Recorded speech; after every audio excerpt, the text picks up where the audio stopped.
Good morning, folks. I wanted to talk to you a little bit today about the some of the tricks that I do. You notice I'm cleaning out the pen. Um, One of the things with a puppy to help avoid them getting parvo is if they soil their pen or their toys or their bedding, you need to wash that immediately. Okay. Um, just just a little tip. You need to disinfect, and when you do disinfect it, you need to keep the puppy out of that until it dries very well. Um, just a tip. But today, I wanted to talk about isolation. As a truck driver, we tend to be isolated 260 to 300 days out of the year. Yes, we can call on the phone. Yes, we can do Zoom calls. It's not the same. Most of the human interactions that we get are not positive. This can cause drivers to have anxiety and to have breakdowns. I'm talking mental breakdowns. They get mad, they go off on everything and everybody. Uh, they do erratic driving. Um, One of the things that you can do to combat this isolation is to have a routine. And this even goes for older folks who are pretty much shut in their house, and they have very limited contact with family, or neighbors. You tend to become isolated. So when you become isolated, you need to think about developing a routine, sticking to a routine, and making yourself eat properly. I say this because if you look at a lot of truck drivers, they put on 60 to 80 extra pounds because they're not eating properly. They're eating junk food. And this affects their health in the long term. This becomes especially true if you're older. You get isolated, family doesn't call, or they might call once a week. And the rest of the time, you're at the house by yourself. And if you don't develop some kind of routine where you have some kind of human interaction, you can go absolutely into what I like to call losing yourself. You lose yourself. And part of that starts developing, especially if you have dementia or memory losses. If you get severely isolated, you're going to end up in a nursing home. And that's not a good place to be. I'm just going to say it. Yes, there are some nice nursing homes out there, but basically the people that are in the nursing homes do not care about your loved one. They're there for a paycheck. And I hate to say that like that, but that's the truth. So, develop a routine. Make meal times. Cook food and eat it on plates. Don't use paper plates. Yes, it's convenient, but you're talking your mental health. You need to have a set routine. You need to have set meal times, and you need to have outside functions. Whether this be gardening, taking a walk, feeding your chickens, taking care of your animals, you need to have these. These become imperative if you're an older person shut up in the house. If you're a truck driver, this becomes even more imperative. Because believe it or not, truck drivers are locked in an 8-foot by 10-foot box.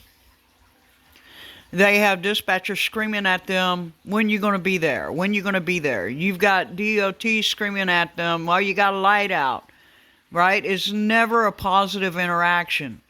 Then you got loved ones at home screaming at them about, how come you only made this much this week? Most truck drivers have absolutely no control over what they're going to make for the week. It's all up to the dispatch. And if you piss dispatch off, you'll sit for 2 or 3 days in the middle of nowhere, no bathroom, no shower, no ability to get to where fresh food is. This can cause mental issues. And I think all of us will agree that trucking ages a person very quickly. So as a truck driver, you also need to set some kind of routine. What I mean by that is you get up, you get your coffee, whether you buy it or make it, you get your coffee, you walk around the truck, you do your standard pre-trip. Make sure whenever you do your pre-trip that it is by the same way, the same time, every time. Don't cut shortcuts. You make a shortcut, you're going to screw up. Right? So routine becomes an absolute must. Walk around the truck. Walk, walk, walk.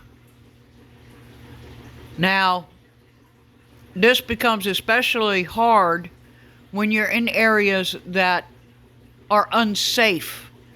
However, 16 times around a 53-foot sleeper berth truck with a trailer is a mile. I understand that with some truck drivers, you're in such bad shape that even walking one time around the truck is a hardship for you. You need to do that. You need to look at what you're ingesting, right? Because it's so easy as a truck driver to drink energy drinks, to drink a lot of caffeine, to become dehydrated and not realize you're dehydrated. And because you're dehydrated, then you have the sugar cravings. And so you eat all this sugary food, all this fat food. And the next thing you know, you're 80 pounds to 200 pounds overweight. You need to set a routine. And it's going to be exceptionally hard for you to do that. Walk around the truck. Take the moment when you walk in the truck stop to say hi to the cashier, to say hi to another driver, right? Even that small minute or two of saying hi to someone can stop someone from committing suicide. I want you to hear that very clearly. The suicide rate in truck drivers is exceptionally high. And the reason it's exceptionally high is that a lot of truck drivers are veterans. And we already know that 22 veterans a day die by suicide. A smile, a wave, just being friendly may not come off to that other individual correctly, or they may say, "Who the fuck are you?" That's fine. Let them have the attitude. You're doing this for you. You need to have that interaction somehow, some way. Once a month, going home and trying to integrate into your family life is not enough. A lot of truck drivers will tell you they've been out on the road for 20 days, 21 days, 24 days, by themselves, locked in their own brain the whole time, maybe getting a phone call every couple of days from their spouse or their loved ones. And the rest of the time, they're under exceptionally high stress. High stress. People flipping them off on the highway, people cutting them off on the highway. DOT is up their butt, dispatch is up their butt, their boss is up their butt. Everybody's up their butt screaming at them. You need to, as a truck driver, you need to realize that this is a situation that you're in. And when you go home, that high stress will cause stress with your loved ones. So you need to learn how to de-stress. It could be 5 minutes. Turn the truck off. Get out of the truck. Get away from the truck.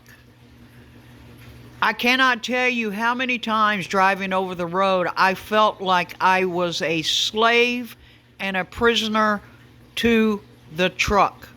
I literally felt like, on some days, I literally felt like there was a chain locked to my ankle and locked to the driver's seat.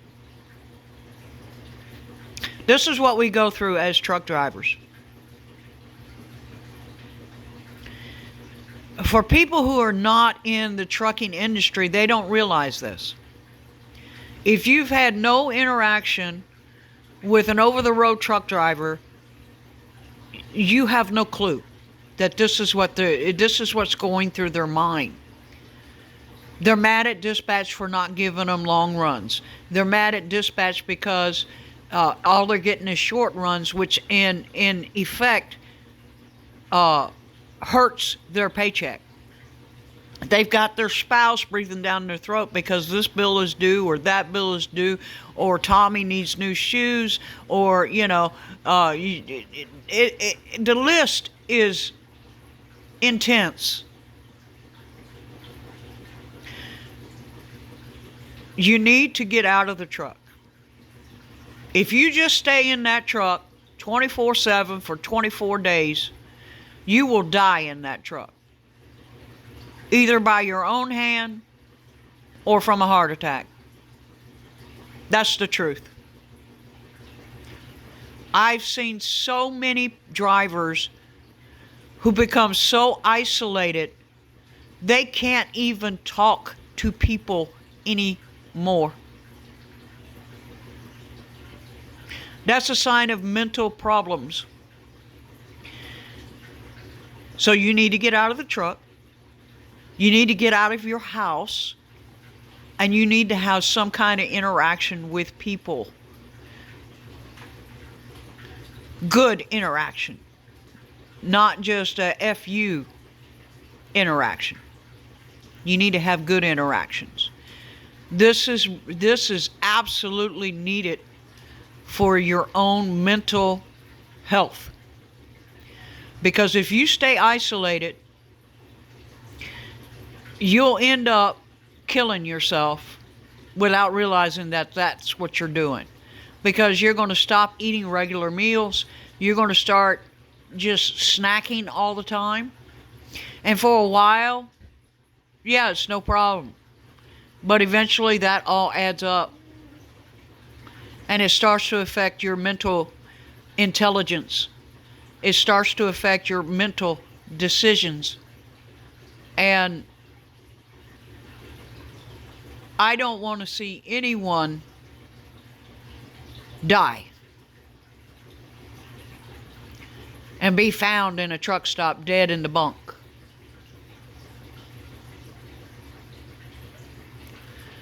And let me just be clear. Dispatch doesn't care about you.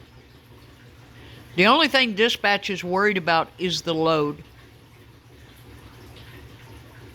I don't care how many times dispatch say they care about you and yada yada. They don't. Because when you're not there, they move on to the next driver. So just be clear about that. Dispatch does not give a shit about you. You need to be proactive in your health, your mental health, your physical health, and your job health. There's the other thing. Truck drivers are taken off the road every day because of medical conditions which are caused from being a truck driver. High blood pressure, diabetes, heart attacks, joint problems, back problems, hearing problems. The list goes on. Cancers from hauling all different types of chemicals. Right? We're exposed to things that the normal populace is not exposed to. So my tip is, if you're a truck driver and you're over-the-road truck driver, force yourself, even though I know you're exhausted after 11 hours of driving or a 14-hour day, force yourself to eat a proper meal. Force yourself to get out of the truck. And if all you can do is walk around the truck one time, do it.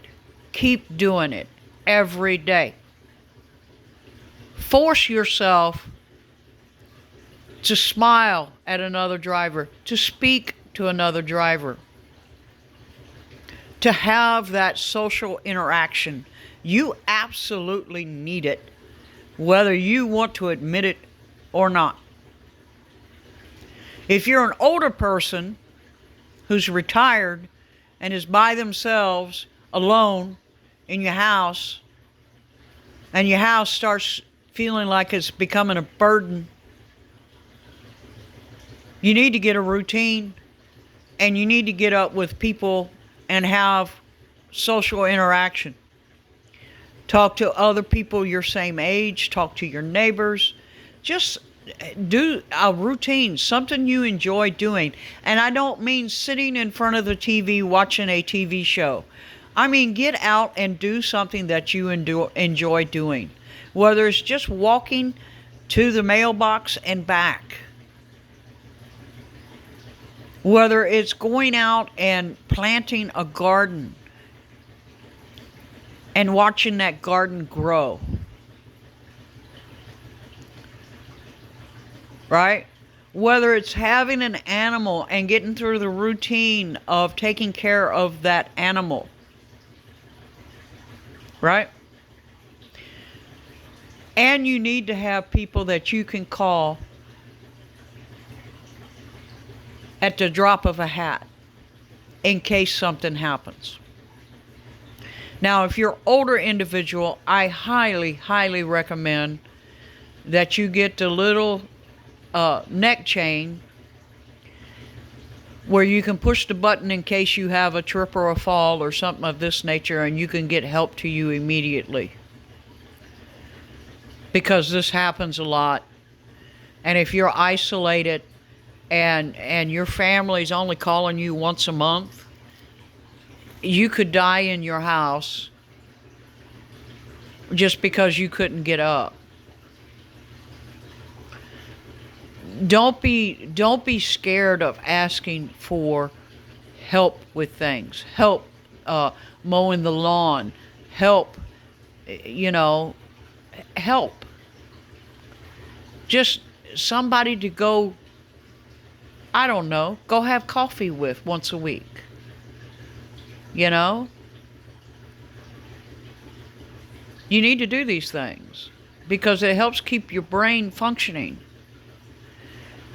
A person who is isolated away from humanity becomes inhumane.